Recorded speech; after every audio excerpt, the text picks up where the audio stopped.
नमस्कार दोस्तों, व्यवहारवाद के दूसरे अध्याय के अंदर आज हम बात करेंगे कि किस प्रकार से डेविड ईस्टन ने व्यवहारवाद के के निम्नलिखित ढंग से व्यवहारवाद की विशेषताओं को व्याख्या किया है।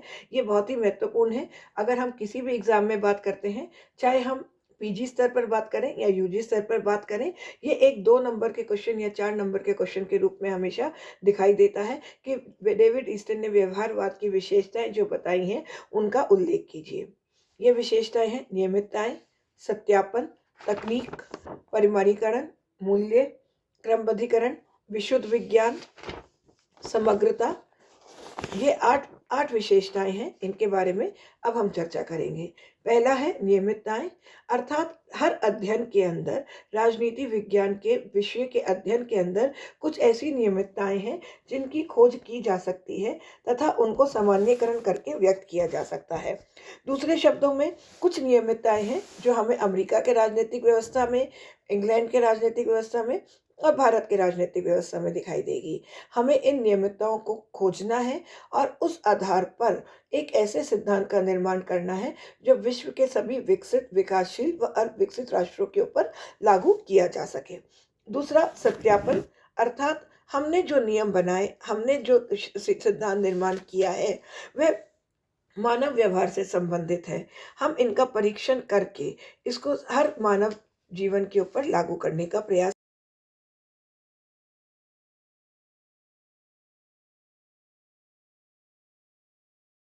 द्वारा किया जाता है। तीसरा, तकनीक, अर्थात हम व्यवहारवाद शोध सामग्री के संग्रह तथा उसको व्याख्या देने के लिए वैज्ञानिक तकनीकों के अध्ययन पर बल देता है। हम ऐसे उपकरणों का प्रयोग करते हैं जिसके आधार पर सुसंगत, विश्वसनीय और प्रेक्षण योग्य सामग्री को इकट्ठा किया जा सके। चौथा, प्रमाणीकरण, अर्थात व्यवहारवादियों के अनुसार तथ्यों में स्पष्टता व निष्ठता के लिए परिमापन व परिमाणीकरण किया जाना अत्यधिक आवश्यक है। अर्थात जीवन में सुनिश्चित व सही ज्ञान प्राप्त करने के लिए हमें प्रमाणीकरण अध्ययन पर बल देना चाहिए। अब पांचवा पॉइंट है मूल्य। व्यवहारवादियों के अनुसार नैतिक मूल्यांकन तथा तथ्यात्मक व्याख्या में अंतर है। मूल्यों और तथ्य को अलग अलग किया जाना चाहिए और वैज्ञानिक अध्ययन जो व्यवहारवाद पर आधारित है, वह मूल्यों पर नहीं अपितु तथ्यों पर आधारित होना चाहिए। क्रमबद्धीकरण, अर्थात हम जो अध्ययन कर रहे हैं, हम जो शोध कर रहे हैं, हम जिस अनुसंधान को करने का प्रयास कर रहे हैं, वह व्यवस्थाबद्ध होना चाहिए। सिद्धांत के मार्गदर्शन के बिना अनुसंधान महत्वहीन है और आंकड़ों के समर्थन के बिना सिद्धांत बेकार है। अर्थात सिद्धांत को हमें एकत्रित करके तथ्यों को क्रमबद्धीकरण रूप से प्रस्तुत करने का प्रयास करना चाहिए। विशुद्ध विज्ञान, अर्थात व्यवहारवादी के अनुसार सिद्धांत के बोध से वास्तविक जीवन की समस्याओं को समझा जा सकता है।